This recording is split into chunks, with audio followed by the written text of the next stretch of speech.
પંજાબના મુખ્યમંત્રી ભગવંત માનના નિવેદનને પગલે રાજકીય ગરમાવો આવ્યો છે। ભગવંત માનના નિવેદન પર ભાજપ પ્રવક્તાએ પ્રહાર કર્યા। આ પાર્ટી દિલ્હીની હાર ભાળી ન શકી તેવું યજ્ઞેશ દવે કહ્યું। પંજાબ ભારતનો જ એક ભાગ છે। પંજાબ રાજ્ય ભગવંત માનની માલિકીનું નથી। અમૃતસર એરપોર્ટ આપની જાગીર નથી। ભારતીયોને અમૃતસર ડિપોર્ટ કરાયા તેમાં શું વાંધો છે તે સવાલ યજ્ઞેશ દવે ઉઠાવ્યો। ભગવંત માન હલકી કક્ષાની રાજનીતિ કરે છે તેવું પણ તેમણે કહ્યું। પંજાબના મુખ્યમંત્રી ભગવંત માન દ્વારા આપવામાં આવેલા નિવેદનને લઈને રાજનીતિ શરૂ થઈ ચૂકી છે। ત્યારે ભાજપના જે પ્રવક્તા યજ્ઞેશ દવે આપણી જોડે જોડાયા છે, તેઓનું શું કહેવું છે? જી યજ્ઞેશભાઈ। ભગવંત માન દ્વારા એક એવું નિવેદન આપવામાં આવ્યું છે કે જે અમેરિકાથી જે લોકોને ડિપોર્ટ કરવામાં આવ્યા 51 વ્યક્તિઓને એનું વિમાન અમૃતસર જ કેમ ઉતારવામાં આવ્યું અને અમૃતસરમાં ઉતારીને પંજાબને બદનામ કરવામાં આવી રહ્યું છે, બીજા કોઈ રાજ્યમાં કેમ નહીં? તો મારે ભગવંત માનને એ કહેવું છે કે જે દિલ્હીની અંદર એમની હાર થઈ, આ હારને એ લોકો બીજા માર્ગે વાળવા માટે અથવા તો એને મીડિયાની અંદર એમની હારને વધારે પડતી પ્રસિદ્ધિ ન મળે એટલા માટે એક નેગેટિવ પ્રસિદ્ધિના હેતુસર તેઓ આ પ્રમાણેનું નિવેદન આપી રહ્યા છે।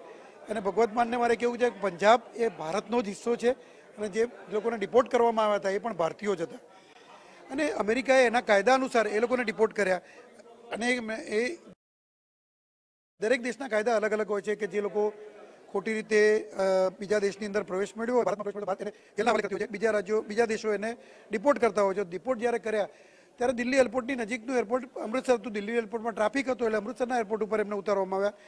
તેનો મતલબ એ નથી કે એ પંજાબની જે ખરું એ માલિકી એ ભગવંત માનની થઈ ગઈ। ભગવંત માન પંજાબના મુખ્યમંત્રી છે, પંજાબના માલિક નથી એવું સ્પષ્ટ વિચારી લે।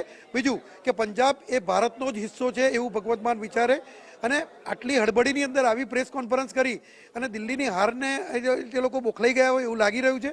માટે ભગવંત માનના આ નિવેદનને ભારતીય જનતા પાર્ટી વખોડે છે અને એ ભારતની અંદર પ્રાંતવાદને ઉત્તેજન આપવા માટેનું આ નિવેદન છે અને ભારતમાં જે પ્રાંતવાદ છે એને જે ખોટી રીતે એમને બદનામ કરવાનું આ નિવેદન છે એવું કહી શકાય છે। બિલકુલ ભગવંત માનનું આ નિવેદન છે તે વિરોધાભાસ હોવાનું છે તે જણાવવામાં આવી રહ્યું છે। ભગવાન માન એટલા માટે આ નિવેદન કરી રહ્યા છે કે દિલ્હીમાં જે ચૂંટણી યોજાય અને